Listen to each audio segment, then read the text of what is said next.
सत्तार से हमारी अपील है और अपने पत्रकार साथियों से भी अपील है कि 10 में से 10 जिताना।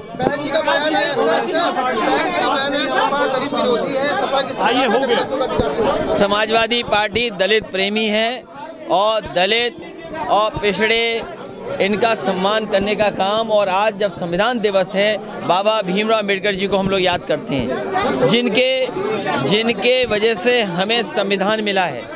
देश की तमाम आज़ादी दिलाने वालों को भी याद करते हैं जिसकी वजह से हमारा देश आज़ाद हुआ।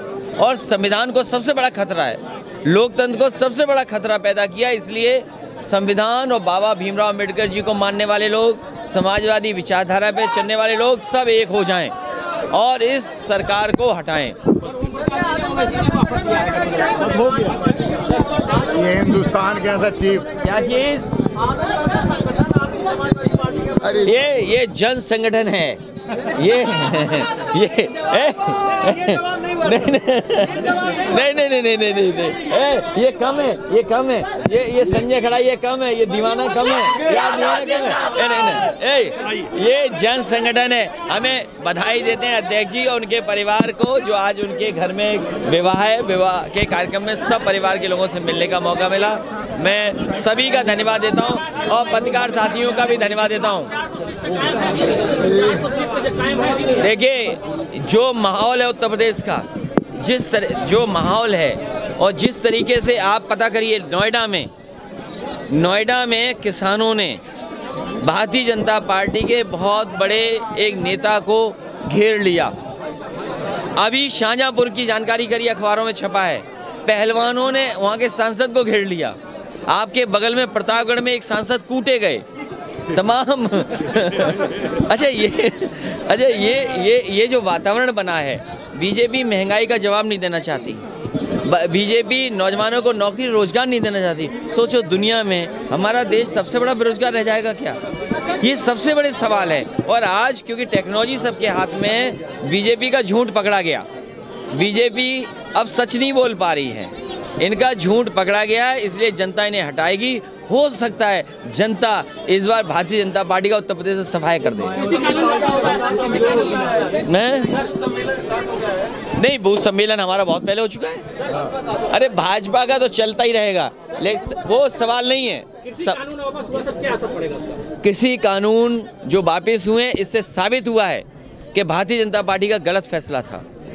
ये कमजोरी दिखाई दी है कि उन्होंने एक फैसला ऐसा लिया, लेकिन वो सवाल नहीं है। कृषि कानून जो वापिस हुए, इससे साबित हुआ है कि भारतीय जनता पार्टी का गलत फैसला था। ये कमजोरी दिखाई दी है कि उन्होंने एक फैसला ऐसा लिया जिसकी वजह से नुकसान हुआ है। और आप खुद सोचिए, सरसों का तेल जो हम खाते हैं, गरीब खाता है। कई बार गरीब बहुत कम 100 ml लेने चला जाता है, 200 ml लेता है जाकर के। आज सरसों के तेल की कीमत क्या हो गई? और सरकार जिस तेल को गरीब को खिलाना चाहती है, वो किस क्वालिटी का तेल होगा जो खिलाएंगे? वो पता नहीं कहाँ से मंगाया जा रहा है, न जाने कितनी मिलावट का सरसों का तेल होगा। अब वो कह रहे सोयाबीन का तेल है। हमारे गरीब को सरसों के तेल का खाना अच्छा लगता है। ये जाने कौन सा तेल खिला रहे हैं बीजेपी वाले? ये सवाल बीजेपी वालों से पूछिए आप।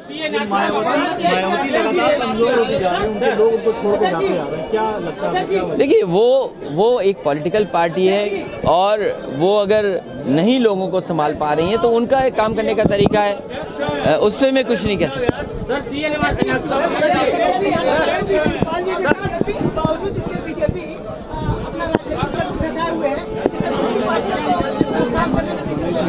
देखिए, बीजेपी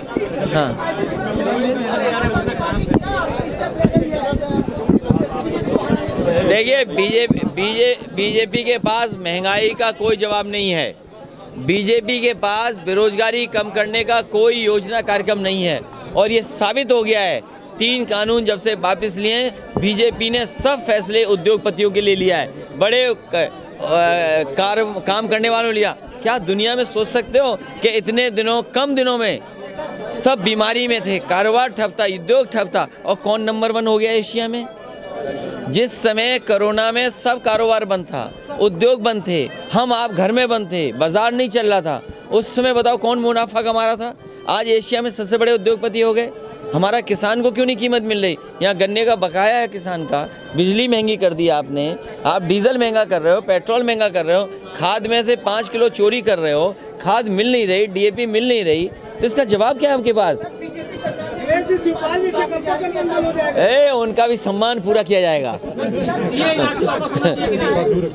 देखिए, भारतीय जनता पार्टी ये चाहती है, लोगों में झगड़ा बना रहे हैं, जातियों का, धर्म का, इस तरह का भारतीय जनता पार्टी झगड़ा लगाना चाहती है और हमेशा झगड़ा लगा दी। आपको कहना चाहिए पेट्रोल कम होगा कि नहीं होगा कीमत?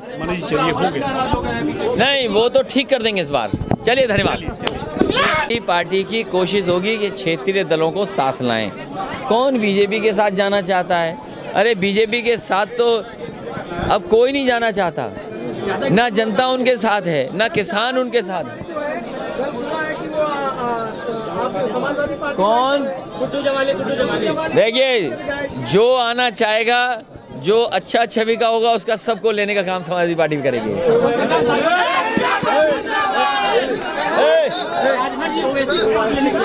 नहीं, देखिए,